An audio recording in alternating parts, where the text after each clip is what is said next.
Je l'ai trouvé par hasard dans un café avec un autre homme et je lui ai laissé un mot, ne rentre pas à la maison. C'était un après-midi tranquille lorsque tout ce que je croyais savoir sur ma vie s'est effondré. Je m'appelle Mark et, pendant 10 ans, j'ai cru vivre un mariage stable et heureux avec ma femme, Linda. Nous n'avions pas d'enfants, mais nous avions une vie remplie de rêves partagés, de vacances et de longues nuits à parler de tout et de rien. Du moins, c'est ce que je pensais. Ce jour-là, j'avais décidé de quitter le travail plus tôt. Ce n'était pas dans mes habitudes, mais je voulais surprendre Linda avec ses fleurs préférées et l'emmener prendre un café dans son établissement favori. Dernièrement, elle était distante, prétextant qu'elle était submergée par le travail et qu'elle avait besoin d'espace pour se vider la tête. J'ai mis ça sur le compte du stress, son travail de décoratrice d'intérieur pouvait être exigeant. Alors que je me garais près du café, je l'ai aperçue à travers la grande baille vitrée. Linda était assise à une table dans un coin, face à un homme que je ne reconnaissais pas. Ils étaient très proches, parlant à voix basse, et elle riait d'une manière que je n'avais pas vue depuis des années. Sa main reposait sur la sienne, et il y avait entre eux une familiarité qui m'a retourné l'estomac. Pendant un instant, je me suis dit que c'était innocent, qu'il s'agissait peut-être d'un client ou d'un vieil ami, mais au fond de moi, quelque chose n'allait pas. J'ai pris les fleurs et je suis entré, le cœur battant la chamade. Alors que je m'approchais de la table, aucun des deux ne m'a remarqué. Je suis resté là, figé, jusqu'à ce que Linda lève enfin les yeux. Son sourire s'est évanoui à l'instant même où nos regards se sont croisés. L'homme, grand, bien habillé et débordant de confiance, s'est tourné pour me regarder, avec une expression indéchiffrable. Mark. Balbutia Linda, retirant sa main de la sienne comme si la distance entre eux pouvait effacer ce que je venais de voir. Qu'est-ce que tu fais ici? Je n'ai pas répondu. Au lieu de cela, j'ai mis la main dans ma poche, j'en ai sorti un petit bout de papier sur lequel j'avais griffonné quelques instants plus tôt dans la voiture et je l'ai posé devant elle. Le mot disait « Ne rentre pas à la maison ». Elle a fixé le mot, le visage pâle, comme si les mots eux-mêmes étaient une gifle. L'homme a regardé le mot, puis moi, et s'est adossé à sa chaise avec un calme exaspérant, comme si c'était un jour comme un autre pour lui. Mark, laisse-moi t'expliquer. Commença Linda, mais je ne lui en ai pas laissé l'occasion. J'ai tourné les talons et je suis sorti, laissant les fleurs sur la table. Je pouvais l'entendre crier mon nom, mais je ne me suis pas arrêté. Quand je suis arrivé à ma voiture, je me suis assis sur le siège du conducteur, les mains agrippées au volant si fort que mes jointures sont devenues blanches.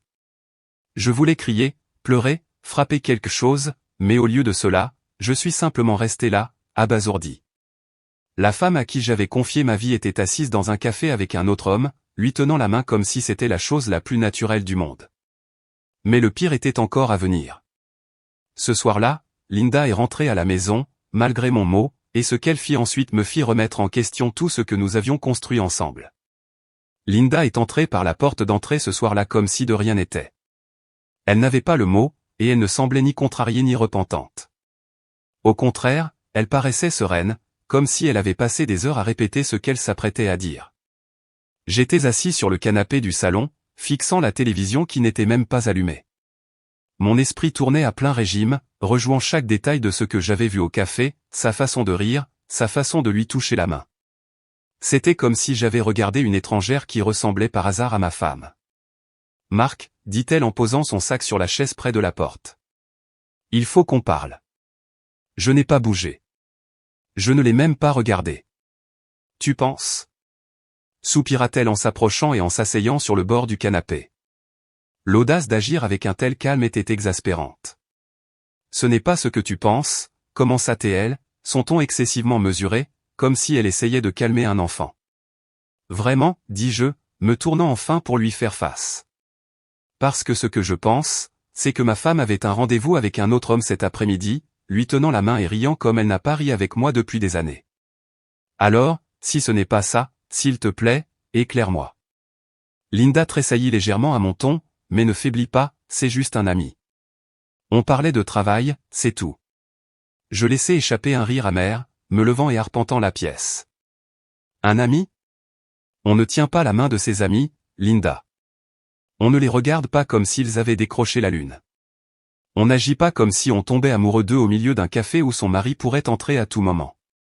Sa façade de calme se fissura une fraction de seconde, et je l'ai vu, la culpabilité, la peur. Mais tout aussi rapidement, elle la masqua par de l'indignation. Tu exagères, Marc. Tu sors ça de son contexte. Il ne s'est rien passé. Ne me mens pas, ai-je crié, ma voix résonnant dans la pièce. Je t'ai vu, Linda. J'ai tout vu. Ne reste pas là à insulter mon intelligence. Elle croisa les bras, la mâchoire serrée. Très bien. Tu veux la vérité? Oui, je le vois. Mais ce n'est pas ce que tu penses. Ce n'est pas sérieux. C'est compliqué. Compliqué, ai-je répété, ma voix dégoulinant de sarcasme. Qu'y a-t-il de compliqué à tromper son mari?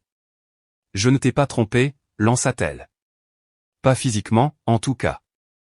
On a parlé, oui, mais c'est seulement émotionnel. Je suis malheureuse, Marc, depuis longtemps. Et lui, il m'écoute. Il me comprend d'une manière que tu ne comprends plus. Ces mots m'ont frappé comme un train de marchandises. Alors c'est de ma faute, ai-je demandé, ma voix à peine un murmure.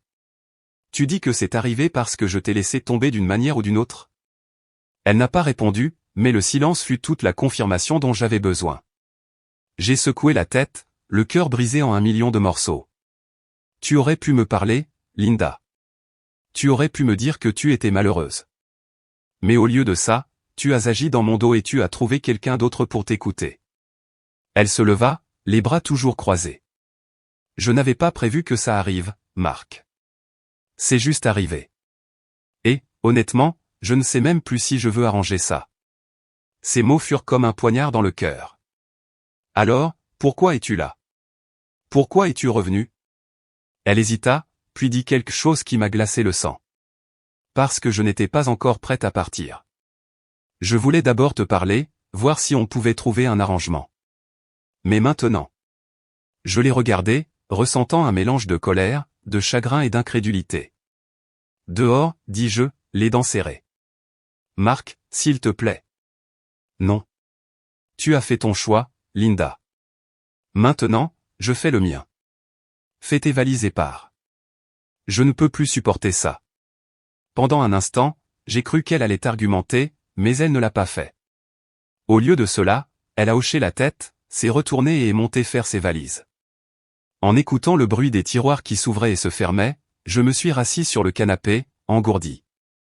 Mon esprit était assailli de pensées sur ce qu'elle avait fait, qui était cet homme et depuis combien de temps cela durait.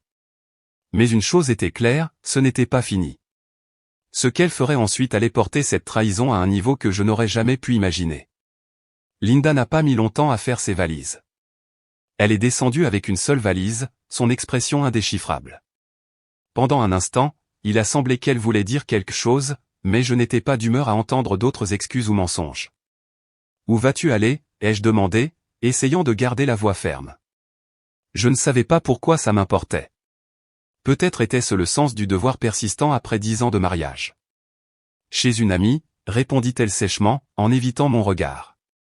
C'est lui, ai-je demandé sans détour. Elle se figea, sa prise se resserrant sur la poignée de la valise. Cette pause m'a dit tout ce que j'avais besoin de savoir. Tu sais quoi, ne réponds pas, dis-je en agitant la main avec dédain. Pas, c'est tout. Sans un autre mot, elle sortit, me laissant seul dans la maison qui semblait soudainement trop grande, trop vide. Je suis resté assis là pendant ce qui a semblé des heures, fixant l'endroit où elle s'était tenue, rejouant chaque instant des derniers mois dans ma tête, les soirées tardives, les voyages d'affaires soudains, elle. Les excuses constantes. Tout prenait sens maintenant. Mais juste au moment où je pensais que le pire était passé, mon téléphone a vibré. C'était un message d'un numéro inconnu. Tu as bien fait, Marc. Elle n'en vaut pas la peine. J'ai pensé que tu devais savoir ce qu'elle a fait. Vérifie tes emails. J'ai fixé le message, le cœur battant à tout rompre. Qui était ce et comment savait-il ce qui se passait? La curiosité l'a emporté. J'ai ouvert mon ordinateur portable et je me suis connecté à ma messagerie. En effet, un email m'attendait avec l'objet « La vérité sur Linda ». J'ai hésité, le doigt sur la souris. Est-ce que je voulais vraiment savoir? Bien sûr que oui. J'ai cliqué sur l'email et ce que j'ai vu m'a glacé le sang. Il y avait des photos, des dizaines, de Linda et de l'homme du café. Ils ne prenaient pas seulement un café. Ils étaient dans un hôtel, se promenant main dans la main, riant, s'embrassant. Les horodatage des photos remontaient à des mois. Et puis il y avait la vidéo. Un clip tremblant et de mauvaise qualité d'eux dans une chambre d'hôtel. La voix de Linda était reconnaissable entre tout alors qu'elle riait et disait « Marc ne le saura jamais. Il est trop confiant. » J'ai refermé brutalement l'ordinateur, la poitrine serrée par un mélange de rage et de chagrin. Ce n'était pas seulement une liaison émotionnelle. Elle m'avait menti en face, m'avait trahi, et maintenant quelqu'un d'autre me le jetait à la figure. Le pire, c'est que je n'avais aucune idée de qui avait envoyé l'email. Mais j'allais le découvrir. Et quand je le ferais, je découvrirais jusqu'où allait cette trahison. J'ai à peine dormi cette nuit-là. Mon esprit tournait avec des questions, dont aucune n'avait de réponse. Qui avait envoyé l'email? Pourquoi l'avait-il envoyé? Et comment en savait-il autant sur la trahison de Linda? Le matin, mon épuisement s'était mué en détermination. J'ai décidé de répondre au numéro inconnu qui m'avait envoyé le message. Mon message était court et direct, « Qui êtes-vous? Pourquoi faites-vous ça ?» Une réponse n'a pas tardé. Mon téléphone a vibré quelques minutes plus tard. Un ami. Disons que je connais Linda mieux que tu ne le penses.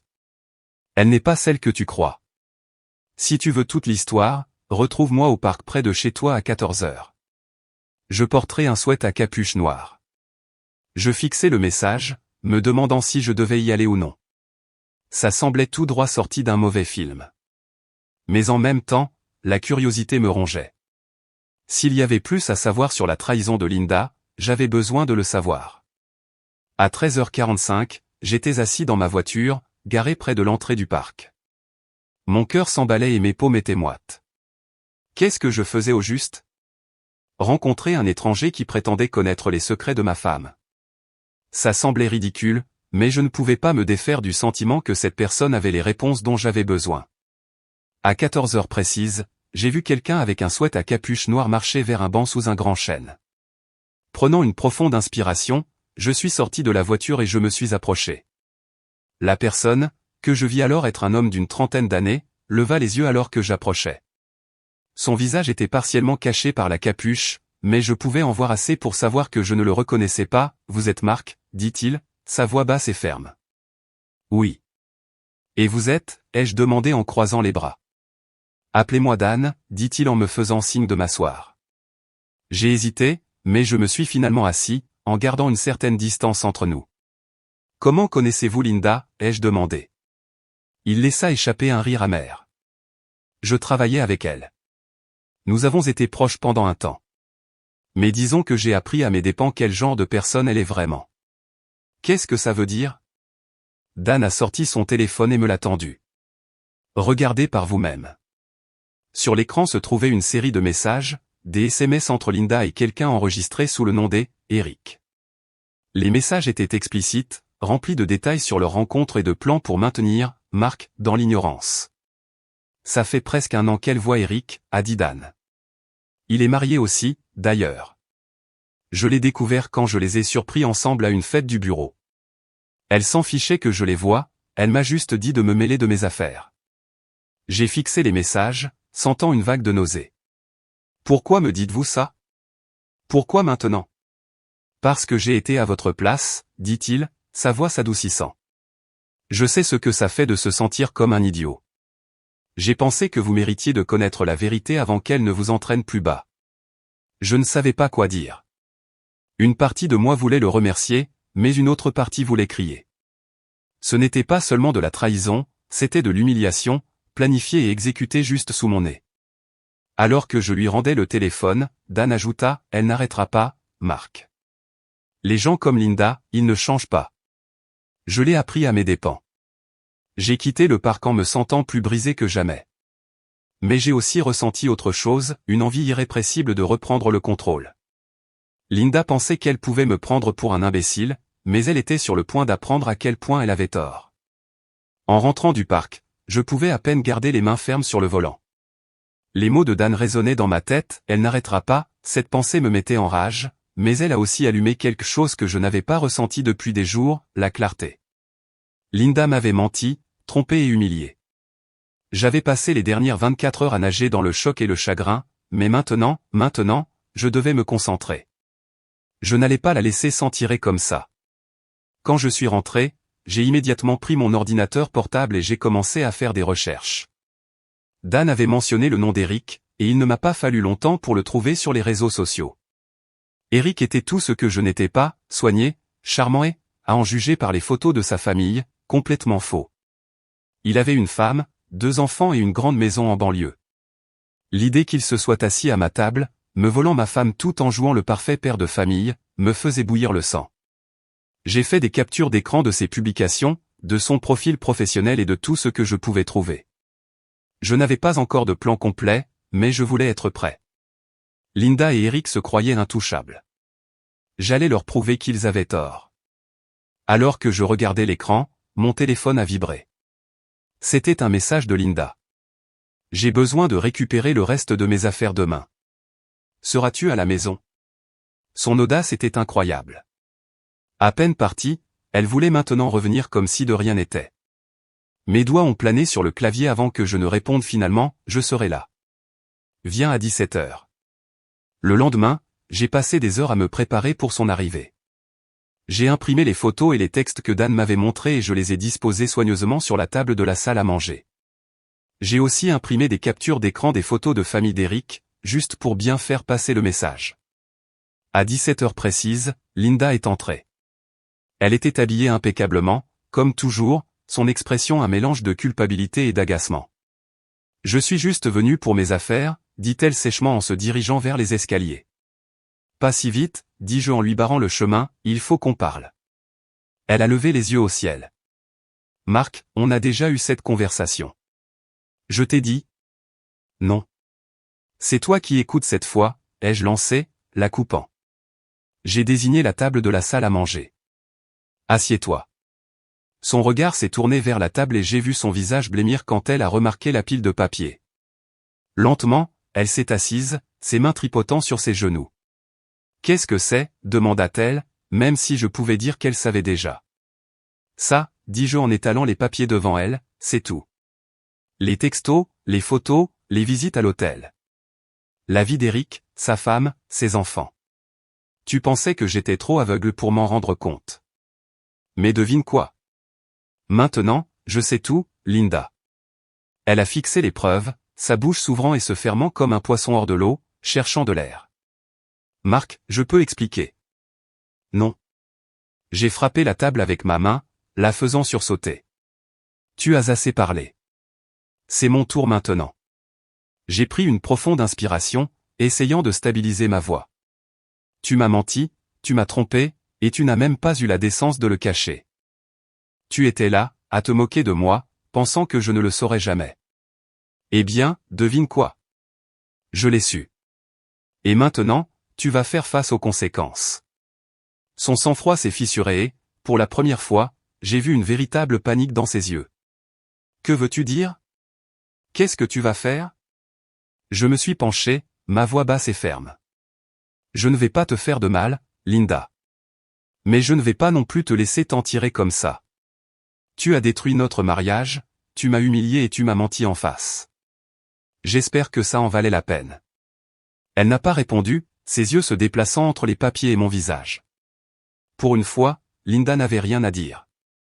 Alors qu'elle récupérait ses affaires et quittait la maison pour la dernière fois, je l'ai regardée partir, ressentant un étrange mélange de colère, de soulagement et de vide. Mais je savais que ce n'était pas la fin. Linda et Eric avaient construit leurs mensonges sur mon dos. C'était maintenant à mon tour de les démanteler, pièce par pièce. Le silence dans la maison après le départ de Linda était assourdissant. Pour la première fois depuis des années, j'étais vraiment seul. Mais au lieu de me vautrer dans le vide, je me suis concentré sur la suite. Linda et Eric pensaient qu'ils pouvaient continuer sans conséquence. Cela n'allait pas se produire. Je ne pouvais pas les laisser s'en tirer comme ça, pas après ce qu'ils avaient fait. La première étape était simple. J'ai rédigé un email à la femme d'Eric, Michel. Il était bref mais clair. J'ai joint des captures d'écran des textes et des photos, avec un message, j'ai pensé que vous méritiez de connaître la vérité sur votre mari. Si vous souhaitez en parler, faites-le moi savoir. J'ai hésité avant de cliquer sur « Envoyer », me demandant si je franchissais une ligne. Mais je me suis souvenu de Linda riant dans ce café, me rejetant comme si je n'étais rien. J'ai cliqué sur « Envoyer », et j'ai ressenti un étrange sentiment de satisfaction. Le lendemain matin, j'ai reçu une réponse. Michel voulait me rencontrer. Elle a suggéré un café tranquille, loin de son quartier, et j'ai accepté. Quand je suis arrivé, elle était déjà là, assise dans le coin avec une expression tendue. Michel était élégante, le genre de femme qui se comporte avec dignité même face au désastre. « Marc » demanda-t-elle alors que je m'approchais. J'ai hoché la tête et je me suis assis en face d'elle. « Michel, merci de me rencontrer. » Elle n'a pas perdu de temps. « Est-ce vrai ? Tout ça ? » « Oui, dis-je en faisant glisser les photos et les textes sur la table. Je suis désolé d'être celui qui vous l'apprend, mais Eric et ma femme, Linda, ont une liaison depuis près d'1 an. Elle a regardé les preuves, ses mains tremblant légèrement. Je me doutais de quelque chose, a-t-elle admis, sa voix à peine un murmure. Mais je n'aurais jamais pensé que c'était si grave. Nous avons parlé pendant près d'1 heure, reconstituant les chronologies et comblant les lacunes. À la fin, Michel était déterminé à confronter Eric, et je ne pouvais pas la blâmer. Alors que nous nous disions au revoir, elle s'est tournée vers moi et a dit « Ils nous ont sous-estimés, Marc. Prouvons-leur qu'ils avaient tort. » Ces mots sont restés gravés en moi. Pour la première fois depuis le début de ce cauchemar, j'ai senti que je n'étais pas seul. Mais la véritable confrontation était encore à venir, et je savais qu'elle ne serait pas aussi civilisée que cette rencontre. Le jour où Michel a confronté Eric fut un jour que je n'oublierai jamais. Elle m'avait envoyé un texto ce matin-là, je le fais aujourd'hui. Prépare-toi à la suite. Je n'étais pas sûr de ce que cela signifiait, mais je n'ai pas eu à attendre longtemps pour le découvrir. À midi, mon téléphone vibrait de messages, 1 de Linda et 2 d'un numéro inconnu. Le message de Linda était court et sec, « Qu'est-ce que tu as foutu, Marc ?» Le numéro inconnu s'est avéré être Eric. Ces messages étaient remplis de colère et à peine cohérents, « Tu es un lâche, Marc », d'impliquer Michel. « Qu'est-ce qui ne va pas chez toi ? Reste en dehors de ma vie ou tu le regretteras. » J'ai presque ri de l'ironie de ces menaces. Rester en dehors de ta vie ? Tu es dans la mienne depuis 1 an. Michel n'y était clairement pas allé de main morte. Plus tard dans la soirée, elle m'a appelé et m'a tout raconté. Elle avait confronté Eric avec les preuves et, comme on pouvait s'y attendre, il avait d'abord tout nié. Mais quand elle lui a montré les photos et les textes, ses excuses se sont effondrées. Il a essayé de me rejeter la faute, a dit Michel au téléphone, sa voix tremblant d'un mélange de colère et de triomphe. Il a dit que c'était de ma faute parce que je n'étais pas là pour lui. Tu peux le croire ? Je peux, ai-je répondu amèrement. C'est la même excuse que Linda a utilisée. Qu'est-ce que tu vas faire maintenant ? A demandé Michel. Je ne suis pas encore sûr, ai-je admis. Mais je ne vais pas laisser passer ça. Ce soir-là, Linda est apparue chez moi sans prévenir. Elle semblait débraillée, loin de son apparence soignée habituelle. Tu as tout gâché, dit-elle en entrant. Gâché quoi, Linda, ai-je demandé en croisant les bras. Ta petite romance parfaite ? Ta chance de continuer à mener une double vie pendant que je restais dans le noir ? Ses yeux se sont enflammés de colère. Tu n'avais pas le droit d'impliquer la famille d'Eric là-dedans. C'était entre nous. Entre nous, ai-je rétorqué sèchement. Tu en as fait l'affaire de tout le monde au moment où tu as commencé à te faufiler avec lui. Ne reste pas là à te poser en victime, Linda. Elle a ouvert la bouche pour répondre, mais n'a pas semblé trouver les mots. Pour une fois, elle semblait vaincue. Que veux-tu, Linda, ai-je finalement demandé, ma voix plus basse mais non moins ferme. Je ne sais pas, dit-elle, sa voix se brisant. Je ne pensais pas que ça irait aussi loin. J'ai secoué la tête, ressentant une pointe de pitié que j'ai rapidement repoussée. Il est trop tard pour les regrets. Tu as fait ton choix. Maintenant, tu dois vivre avec les conséquences. Elle m'a regardé un long moment, puis s'est retournée et est partie sans un autre mot. Je pensais que ce serait la fin, mais j'avais tort. Les conséquences ne faisaient que commencer. Les jours qui ont suivi la visite de Linda ont été tout sauf calmes. Mon téléphone n'arrêtait pas de vibrer, des messages d'amis communs, de membres de la famille et même de certains collègues de Linda qui avaient d'une manière ou d'une autre appris la situation. Les nouvelles ont voyagé vite et il n'a pas fallu longtemps pour que les gens commencent à prendre parti. Linda, sans surprise, s'est posée en victime. Elle a raconté à qui voulait l'entendre que j'avais réagi de manière excessive, que j'étais rancunier et que j'essayais de ruiner sa vie. Eric, de son côté, est resté silencieux. Je soupçonnais que Michel le tenait en laisse à la maison, mais je ne m'en souciais pas assez pour le confirmer. Ce que je n'avais pas prévu, cependant, c'est à quel point cela aurait des répercussions sur ma vie. Des amis que je pensais être les miens ont commencé à me questionner, pourquoi j'avais exposé Linda si publiquement, pourquoi j'avais impliqué la famille d'Eric. Je n'arrivais pas à y croire. Une de nos amies communes, Claire, m'a appelé un soir. « Marc, je viens d'apprendre pour tout ça. Est-ce que ça va ?» J'ai hésité. Claire et Linda étaient amies depuis des années et je n'étais pas sûr de pouvoir lui faire confiance. Mais j'ai décidé d'être honnête. Honnêtement, non, Claire. Ça ne va pas, Linda m'a trompé, m'a menti et m'a humilié. Et maintenant, c'est moi le méchant pour l'avoir exposé. Claire a soupiré. Écoute, je ne dis pas que ce qu'elle a fait était bien, mais peut-être que tu aurais pu gérer ça différemment. Les gens parlent, Marc. Tu as compliqué les choses. Ces mots m'ont blessé, mais je me suis forcé à rester calme. Compliqué, Claire ? Elle m'a trahi. Qu'est-ce que tu attendais que je fasse ? M'asseoir en silence et la laisser me piétiner ? Claire est restée silencieuse un moment avant de dire « je ne sais pas. » C'est compliqué. Ce n'est pas compliqué, ai-je répondu, la voix froide. Elle a fait son choix. Maintenant, c'est à elle de vivre avec les conséquences. L'appel s'est terminé peu après, me laissant plus en colère que jamais. Il semblait que tout le monde voulait éviter la dure vérité que Linda et Eric étaient les méchants dans cette histoire, pas moi. Mais au milieu de tout ce chaos, il y a eu un moment de clarté. Michel m'a rappelé, son ton plus déterminé qu'auparavant. « Marc, dit-elle, je pense qu'il est temps d'aller plus loin. »« Que veux-tu dire ?» ai-je demandé, incertain de savoir où elle voulait en venir. « J'ai parlé à un avocat, dit-elle, et si tu es d'accord, je pense que nous devrions tous les deux porter plainte officiellement contre eux. Le lieu de travail d'Eric a une politique stricte sur les relations professionnelles. Si nous allons de l'avant, il pourrait perdre son poste. Et Linda pourrait aussi faire face à des conséquences. » J'ai fait une pause, laissant ces mots s'imprégner. Cela semblait radical, mais en même temps, ils avaient franchi toutes les limites imaginables. « Faisons-le », ai-je finalement dit. Il est temps qu'ils fassent face à tout le poids de ce qu'ils ont fait. En raccrochant, j'ai réalisé que le chemin à parcourir ne serait pas facile. Mais pour la première fois depuis des semaines, j'ai senti que je reprenais enfin le contrôle de ma vie. Les conséquences n'étaient pas encore terminées, au contraire, elles ne faisaient que commencer. Une semaine après avoir accepté le plan de Michel, les rouages étaient en marche.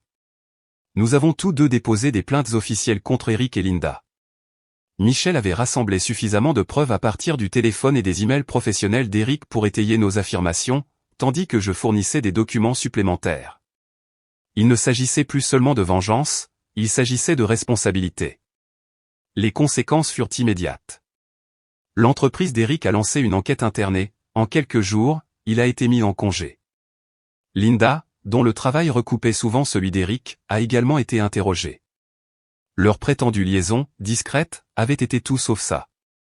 La nouvelle s'est rapidement répandue parmi leurs collègues et leur réputation a commencé à s'effondrer. Linda m'a appelé plusieurs fois pendant l'enquête, mais je n'ai pas répondu. Elle a laissé des messages vocaux remplis d'un mélange de colère, de regrets et de supplications désespérées. « Marc, tu as fait passer ton message. Arrête ça maintenant, s'il te plaît. On peut arranger ça. » Mais il n'y avait plus rien à arranger. Michel et moi sommes restés en contact tout au long du processus. Elle était une alliée féroce et j'admirais sa force. Pour la première fois depuis des semaines, j'ai senti que je ne menais pas cette bataille seul. À la fin du mois, les résultats étaient clairs. Eric a été licencié pour avoir enfreint la politique de l'entreprise et le contrat de Linda avec son cabinet n'a pas été renouvelé. Ils avaient tous deux brûlé des ponts qu'ils ne pouvaient pas reconstruire. Alors que la poussière retombait enfin, j'ai commencé à me concentrer sur la reconstruction de ma vie. La maison, autrefois remplie de souvenirs douloureux, a commencé à redevenir la mienne. J'ai redécoré, enlevant toute trace de la présence de Linda. C'était cathartique, comme faire peau neuve. Un soir, en déballant une boîte de vieilles photos, j'en ai trouvé une du jour de notre mariage. Linda était radieuse et je me suis souvenu à quel point j'étais heureux à ce moment-là. C'était un rappel doux amer de ce que je pensais que nous avions. Je ne la détestais plus, pas vraiment. La colère s'était estompée, remplacée par une acceptation silencieuse. Elle avait fait ses choix, et j'avais fait les miens. Quant à Michel, elle est devenue une amie inattendue. Nous nous retrouvions pour un café de temps en temps, partageant des nouvelles et réfléchissant à tout ce qui s'était passé. Elle aussi allait de l'avant, se concentrant sur ses enfants et sur son propre sentiment de clôture. Un jour, elle a dit quelque chose qui est resté gravé en moi: tu ne peux pas laisser ça te définir, Marc. Ça fait partie de ton histoire, mais ce n'est pas tout le livre. Elle avait raison. La vie n'était pas parfaite, mais elle était de nouveau la mienne. Et pour la première fois depuis longtemps, je me suis senti libre.